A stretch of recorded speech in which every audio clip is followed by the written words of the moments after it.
SIR প্রথম পর্যায়ে মঙ্গলবার রাজ্যের খসড়া ভোটার তালিকা প্রকাশ করেছে নির্বাচন কমিশন। আর মঙ্গলবার খসড়া ভোটার তালিকা প্রকাশের পর বুধবার সেই তালিকা তুলে দিল বিভিন্ন রাজনৈতিক দলের প্রতিনিধিদের হাতে।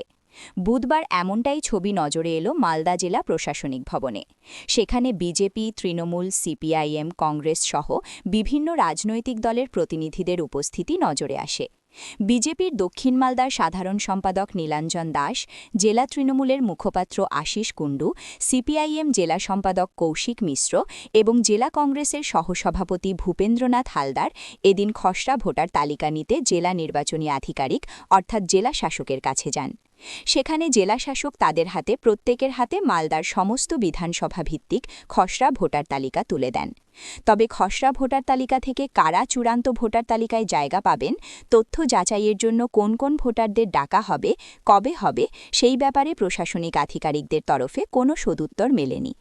নির্বাচন কমিশনের নির্দেশ আসলে তা পরবর্তীতে জানানো হবে, এমনটাই জানিয়েছেন বিভিন্ন জেলা শাসক আপনাদের সর্বদলীয় বৈঠক ডেকেছিল, কি বিষয় নিয়ে আলোচনা হলো? বিষয় বলতে এসআইআর পর্বে যে দ্বিতীয় পর্যায়ের কাজ শুরু হচ্ছে এবং সেখান থেকে যে সমস্ত ড্রাফট রোল যেটা খসড়া তালিকা প্রকাশ হয়েছে সেগুলো আজকে আমাদের বিভিন্ন পলিটিক্যাল পার্টি ছিল তাদের আজকে হাতে তুলে দেওয়া হলো। দ্বিতীয়ত হচ্ছে ক্লেম অ্যান্ড অবজেকশন, যারা মৃত ভোটার বা যাদের স্থানান্তরিত হয়েছে তাদের মধ্যে কেউ যদি ক্লেম করে তারা কোথায় করবে না করবে সেই বিষয়ে আলোচনা হলো। কিন্তু ইলেকশন কমিশন থেকে এখন পর্যন্ত কোনো নির্দেশিকা আসেনি। কবে থেকে শুরু হবে, কোথায় হবে না হবে এখনও আসেনি। উনি বললেন 2-4 দিনের মধ্যে আশা করি চলে আসবে। আসলে কোথা থেকে অবজেকশন কোথায় করা যাবে বা যাদের হিয়ারিং আছে তাদের কোথায় হিয়ারিং নেওয়া হবে। আমাদের যেটা দাবি ছিল যে হিয়ারিংটা নিতে হবে সরকারি অফিসে, কোনো দলীয় কার্যালয় কিংবা পঞ্চায়েত অফিসে নিলে চলবে না। দলীয় আপনাদের ওই ব্লক অফিসে আছে সেখানেই নিতে হবে।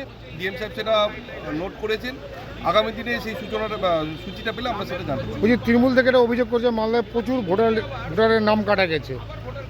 প্রচুর ভোটারের নাম যদি উনি বলেন তার তো সুযোগ আছে, ক্লেম অ্যান্ড অবজেকশনে সেটা সুযোগ আছে, হিয়ারিং আছে, সেই হিয়ারিংয়ের সুযোগ আছে। তারা যদি সত্যি ভারতীয় নাগরিক হন এবং তারা সেখানে জানাবেন, আবেদন করবেন। আবেদন করে তাদের যদি মনে হয় যে না ভোটার তালিকায় নাম উঠে আসা সুযোগ আছে উঠে আসবে, এটা নিয়ে কোনো বিতর্ক নেই।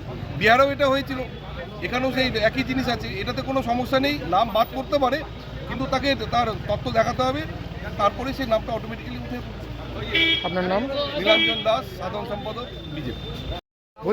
বলছি আজকে জেলা শাসকের সাথে আপনাদের সর্বদলীয় বৈঠক হলো, কি ইনস্ট্রাকশন? আজকের ইনস্ট্রাকশন হচ্ছে যে ড্রাফট রোল যেটা পাবলিশ হয়েছে গতকাল, তার কপিটা আমাদেরকে দেওয়া হলো। এবারে হিয়ারিং কবে থেকে হবে তো জানতে চাইলে সেটা স্পষ্ট বলতে পারছেন না, বলছেন এখনও গাইডলাইন আসেনি কবে কীভাবে হবে, কারা কারা ডাক পাবে কারা কারা ডাক পাবে না সেইটা মোটামুটি আলোচনা হয়েছে, কিন্তু এখনও অস্পষ্টতা অনেক আছে। লিস্টের মধ্যে বানান ভুল প্রচুর আছে, সেগুলোতে একটু বোঝার অসুবিধা হচ্ছে ভোটারদের। তার জন্য সংশোধনের জন্য আবার পরবর্তীতে ফাইনাল ভোটার তালিকাতে তার সংশোধন হবে কিনা, না হলে আবার সংশোধনের ফর্ম ফিল করতে হবে কিনা এটা বোঝা যায়নি। বেশ কিছু মৃত ভোটারের নাম আছে যেগুলো আমরা আমাদের বিএলএ-2রা জমা দিয়েছিল বিএলওর সঙ্গে মিটিংয়ে, তারপরেও সেই নাম পাওয়া যাচ্ছে, সেগুলো আমরা কমপ্লেন করেছি। কমিশন বলছে আবার ফর্ম 7 জমা করতে হবে, আবার ফর্ম 7 জমা করতে হবে, তাহলে আবার নতুন করে ওই কাজটা করতে হচ্ছে। এই যে একটা মিসম্যানেজমেন্ট এবং সময়ের অভাব, এবং আমরা প্রথম থেকে বলে আসছি এখনও কোনো স্পষ্ট না কবে কে কোথায় দাঁড়াবে, কি করবে, কারা কারা ডাক পাবে কারা কারা ডাক পাবে না, একটা চরম অনিশ্চয়তার মধ্যে কিন্তু ভোটাররা আছে।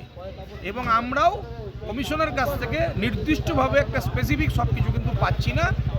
ওনারা সহযোগিতা করছেন না বলছি না, কিন্তু ওনারাও অনেকটা অন্ধকারে আছেন, সবটা ওনারাও জানেন। জেলা শাসক কি বললেন?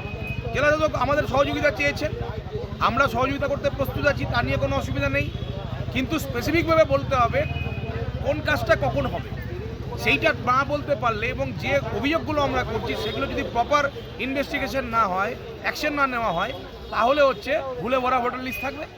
মালদাতে প্রচুর ভোটার নাম কাটা গেছে। হ্যাঁ, নাম কাটা গেছে, এবং আমরা প্রথম থেকেই দাবি করেছি যে যারা মারা গিয়েছে, যারা শিফটেড আছে, যাদের একাধিক জায়গায় নাম আছে তাদের নাম বাদ দিতে হবে।